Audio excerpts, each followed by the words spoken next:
Hello everyone. तो आज के इस वीडियो में हम लोग करने जा रहे हैं ट्रेन ग्रेजुएट टीचर एग्जाम का सिलेबस के बारे में डिस्कशन। तो हाल ही फिलहाल में एपीसीएस का तरफ से हमारा नोटिफिकेशन आ गया है ट्रेन ग्रेजुएट टीचर के लिए, आखिर इतने सालों के बाद। तो सबसे पहले आज हम लोग डिस्कशन करने वाले हैं कि कौन कौन से सब्जेक्ट आने वाले हैं और कितने कितने मार्क्स का डिस्ट्रीब्यूशन हुआ है। तो आप जब भी कोई भी एग्जाम देते हो तो सबसे पहले हम लोगों को सिलेबस को अच्छी तरह से देखना है कि वहाँ पे नेगेटिव मार्किंग होगा या नहीं होगा और कौन से सब्जेक्ट में कितने कितने मार्क्स दिया गया है। तो यहाँ पे आप देखिए कि पेपर वन को देखिए। सबसे पहले पेपर वन में आप देख सकते हो, ये है जनरल पेपर। तो ये सभी सब्जेक्ट के लिए सेम ही रहेगा। यहाँ पे आपको जनरल पेपर में देखना होगा general English, general studies, aptitude and pedagogy, जो कि रहेगा आप लोगों का ऑब्जेक्टिव टाइप क्वेश्चन और उसके लिए दिया गया है 150 मार्क्स। उसके बाद आता है आप लोगों का कंसर्न सब्जेक्ट, जो कि रहेगा ऑब्जेक्टिव टाइप क्वेश्चन। तो यहाँ पे आप लोगों को अपना कंसर्न पेपर के लिए दिया है 300 मार्क्स। तो आप लोग का जो कंसर्न पेपर आने वाला है वो पेपर वन और पेपर टू में आने वाला है, यानी कि आपका जो कंसर्न पेपर का वन रहेगा वो 150 मार्क्स का रहेगा एंड जो पेपर टू रहेगा वो भी 150 मार्क्स का रहेगा। तो आपका टोटल मिलके हुआ 300 मार्क्स के लिए। अगर आप इन दोनों एग्जाम को क्लियर कर लेते हो तो आगे आप जाओगे viva voice and classroom teaching के लिए, जो कि रहेगा आप लोग का 50 मार्क्स के लिए। तो आप लोग का टोटल हुआ 500 मार्क्स के लिए। इस बार आप लोग को डियर कैंडिडेट बहुत ही ध्यान रखना है, क्योंकि आप लोग का इस बार का क्वेश्चन में दिया है नेगेटिव मार्किंग, जो कि रहेगा 1/6। फॉर एग्जाम्पल अगर आपके क्वेश्चंस में अगर 100 क्वेश्चंस रहेगा और एक एक क्वेश्चन जो 1.5 मार्क्स कैरी करता है, तो अगर आप 6 क्वेश्चन आप गलत करते हो तो आपका 1 पॉइंट मार्क्स डिडक्ट हो जाएगा। तो आप लोगों को अपना आंसर बहुत ही केयरफुली चूज करना है। अगर आपका एक क्वेश्चन गलत हो अगर आप लोग का एक क्वेश्चन गलत होता है तो आप लोग को 0.25 का पेनल्टी होगा भरना आपको। होगा। तो आगे हम लोग डिस्कशन करने वाले हैं हिंदी सिलेबस के बारे में। तो अभी हम लोग देखेंगे हिंदी सिलेबस में कौन कौन से टॉपिक दिया गया है। तो सबसे पहले यहाँ पे गौर कीजिए, यहाँ पे दिया है पेपर वन, यानी कि आप लोग का प्रश्न पत्र एक रहेगा। प्रश्न पत्र एक में आप लोग का आने वाला है व्याकरण एवं रचना और हिंदी साहित्य का संक्षिप्त इतिहास, ये रहेगा आप लोग का पेपर टू के लिए। तो सबसे पहले हम लोग देखते हैं कि प्रश्न पत्र एक के अंदर कौन कौन से टॉपिक दिया गया है। तो यहाँ पे देखिए नंबर वन में शब्द विचार। अब शब्द विचार के अंदर हम लोग को पढ़ना होगा शब्द के भेद, अर्थ, रचना, स्रोत, प्रयोग तथा व्याकरणिक प्रकार्य के आधार। उसके बाद हम लोग को देखना होगा पर्यायवाची शब्द, विलोम शब्द, एकार्थी, अनेकार्थी, अनेक शब्दों के लिए एक शब्द, अर्थ भेद और काल। उसके बाद हम लोग को देखना है शब्द निर्माण के अंदर उपसर्ग, प्रत्यय, समास, संधि, कारक, लिंग, वचन और अशुद्धि वर्तनी का चयन, यानी कि इनकरेक्ट स्पेलिंग को हमें चूज करना है। उसके बाद घ में है आप लोग का कहावतें, लोकोक्तियां, मुहावरे और विराम चिन्ह। उसके बाद आप लोग को देखना है पद विचार। पद विचार के अंदर आप लोग को देखना है विकारी शब्द, अविकारी शब्द। उसके बाद यहाँ पे है च में है पद परिचय और पदबंध। उसके बाद छ में है यहाँ पे है वाच्य योग, जो कि आप लोग का है वॉइस। तो वॉइस के अंदर भी हमें इन तीनों को देखना होगा। उसके बाद है नंबर टू में है वाक्य विचार। तो वाक्य में हम लोग को पढ़ना है वाक्य के स्वरूप। उसके बाद है संरचना, जिसमें आप लोग का रहेगा उद्देश्य और विधेय। उद्देश्य विधेय यानी कि सब्जेक्ट एंड प्रेडिकेट हम लोग को वाक्य के अंदर पहचानने होंगे। में आप लोग देखिए वाक्य परिवर्तन या रचनातरण। इसके अंतर्गत आप लोग का आएगा साधारण, संयुक्त और मिश्रित वाक्य। जो वाक्य होते हैं उसके भी दो प्रकार होते हैं, एक होते हैं अर्थ के आधार पर और एक होते हैं रचना के आधार पर। सो रचना के आधार पर हम लोग को देखना होगा साधारण वाक्य, संयुक्त वाक्य और मिश्रित वाक्य। उसके बाद घ में है आपका वाक्य अशुद्ध, यानी कि जो वाक्य है उसमें कौन सी अशुद्धियां है उसे भी हमें पहचानने को जानना होगा।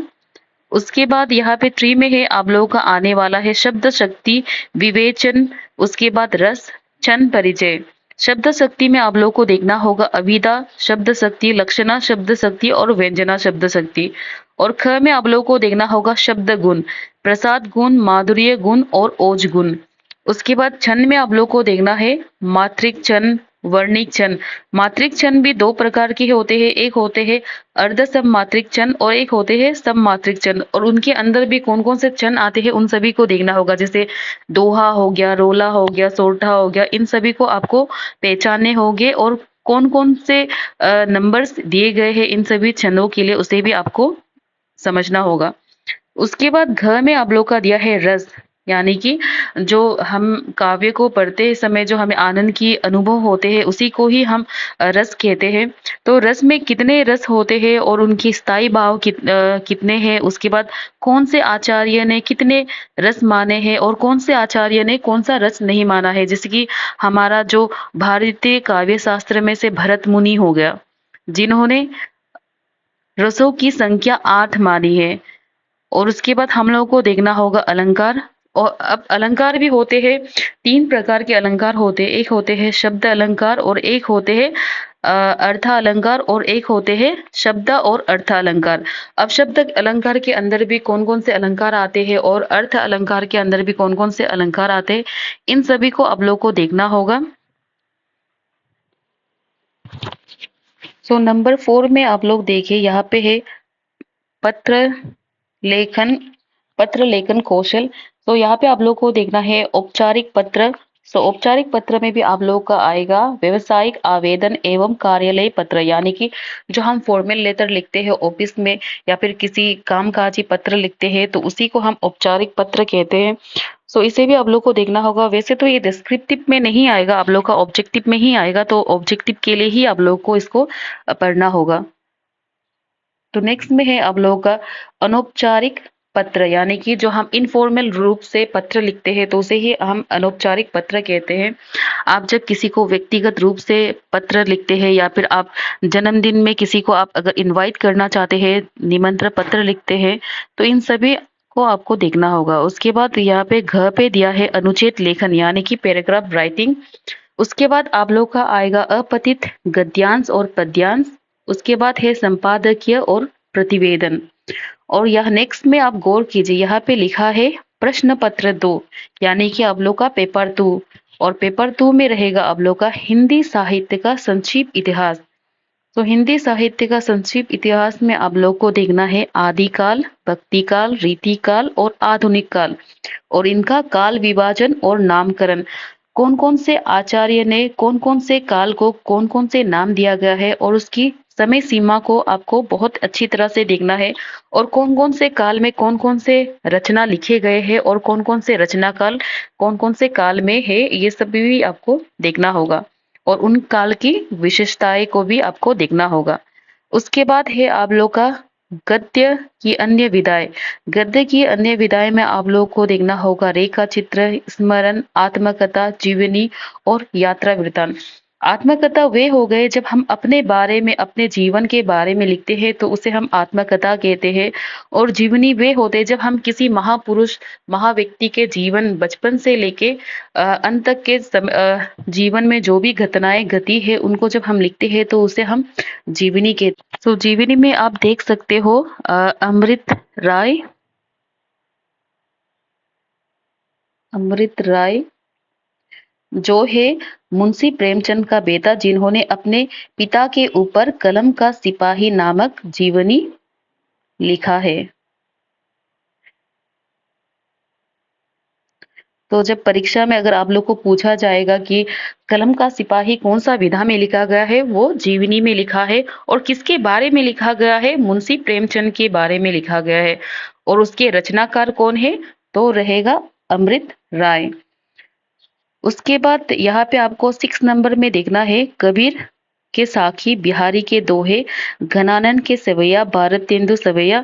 उसके बाद आपको यहाँ पे देखना है तुलसीदास। तुलसीदास का जो रामचरितमानस है, सबसे पहले इसको जब भी हम पद्य को पढ़ते हैं तो हमें ये देखना होता है कि वो कौन सी भाषा में लिखा गया है, उसके रचनाकार कौन है और उसे कितने कंदों में विभाजित किया गया है। जैसे कि रामचरितमानस हो गया, इसे अवधी भाषा में लिखा गया है। उसके बाद ये 7 खंडों में विभाजित है। उसके बाद आप लोग का है विनय पत्रिका। उसके बाद है सूरदास का भ्रमर गीत सागर, ये आप लोग का लिखा है ब्रज भाषा में।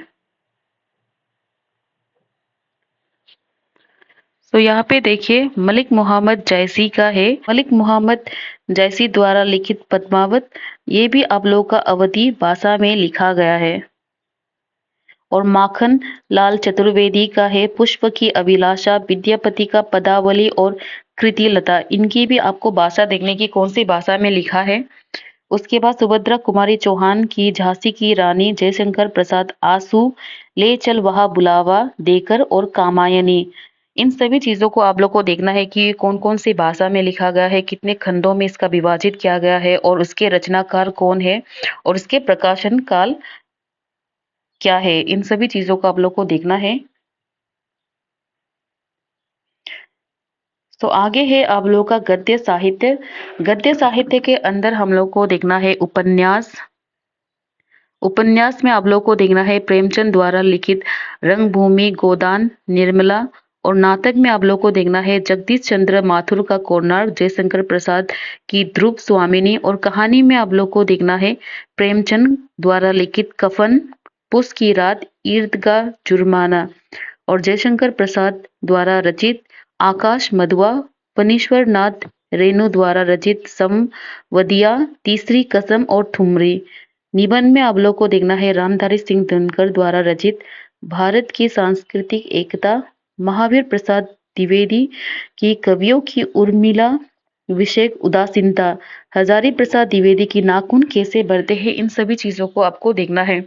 जब भी हम गद्य को पढ़ते हैं तो हमें ये बहुत ही ध्यान में रखना होता है कि रचना किसकी है, कौन सी विधा में लिखी है और उस रचना का मुख्य पात्र है वो कौन है, क्योंकि मुख्य पात्र भी बहुत परीक्षा में आते हैं तो हमें इसका भी बहुत ध्यान में रखना होता है। जैसे हो गया आप लोग का रंगभूमि। रंगभूमि मुंशी प्रेमचंद द्वारा लिखा गया है और उसकी विधा क्या है, उपन्यास विधा में लिखी गई है। उसके बाद इसके जो रंगभूमि के जो मुख्य पात्र है उनका नाम है सूरदास, उसके बाद जॉन सेवक, आपको इन सभी को देखना होगा। उसके बाद आप लोग का है नंबर 8 में है भारतीय एवं पाश्चात्य काव्य शास्त्र। पाश्चात्य काव्य शास्त्र के अंदर आप लोग को देखना है काव्य का लक्षण, काव्य प्रयोजन, काव्य हेतु, काव्य के गुण और दोष। इसमें आप लोग को देखना है कि कौन कौन से भारतीय के जो आचार्य है उन्होंने कौन कौन से काव्य के लक्षण माने हैं, काव्य के गुण माने हैं और कितने गुण माने हैं, कितने दोष माने हैं, इन सभी चीजों को आपको देखना है। उसके बाद है आप लोग का पाश्चात्य काव्य शास्त्र से है अरस्तु का विरेचन सिद्धांत को देखना होगा, प्लेटो की कला एवं काव्य को देखना होगा और कोलरिज के कल्पना सिद्धांत को देखना होगा। उसके बाद 9 में है आप लोग का भाषा विज्ञान। भाषा विज्ञान में आप लोग को देखना है भाषा की परिभाषा, विशेषताएं, भाषा और बोली में अंतर। उसके बाद नंबर 10 में है आप लोग का हिंदी भाषा और देवनागरी लिपि। हिंदी भाषा देव इसमें आप लोग को देखना है हिंदी भाषा का उद्भव और विकास, आधुनिक भारतीय आर्य भाषाओं का वर्गीकरण, देवनागरी लिपि की विशेषताएं, उनको भी आपको बहुत अच्छे से देखना होगा। उसके बाद नंबर 11 में है आप लोग का रामायण और महाभारत से भी कुछ प्रश्न पूछे जाएंगे। उसके बाद नंबर 12 में है आप लोग का भारत के संविधान में हिंदी की स्थिति। यहाँ पे आप लोग को देखना है संपर्क भाषा हिंदी, राजभाषा हिंदी और मानक हिंदी में हमें ये देखना है कि कौन से वर्ष में हिंदी को राजभाषा के रूप में मान्यता मिली है। इन सभी चीजों को आपको बहुत ही अच्छे से देखना होगा। आई होप ये वीडियो आप लोग के लिए बहुत ही इंफॉर्मेटिव लगा हो, खास तौर से उन लोगों के लिए है जिन्होंने आज से पहले कभी टीजीटी का एग्जाम दिया नहीं है, जिनका ये पहला एग्जाम है। आई होप ये जो डिस्कशन है आप लोग के लिए मददगार हुआ होगा। तो आज की वीडियो में बस इतना ही। अभी हम लोग नेक्स्ट वीडियो में 2018 टीजीटी प्रीवियस ईयर क्वेश्चन के बारे में डिस्कशन करते हैं। ये सिलेबस में यही टॉपिक दिया गया है, आप सभी को इनको बहुत अच्छे से पढ़ना होगा।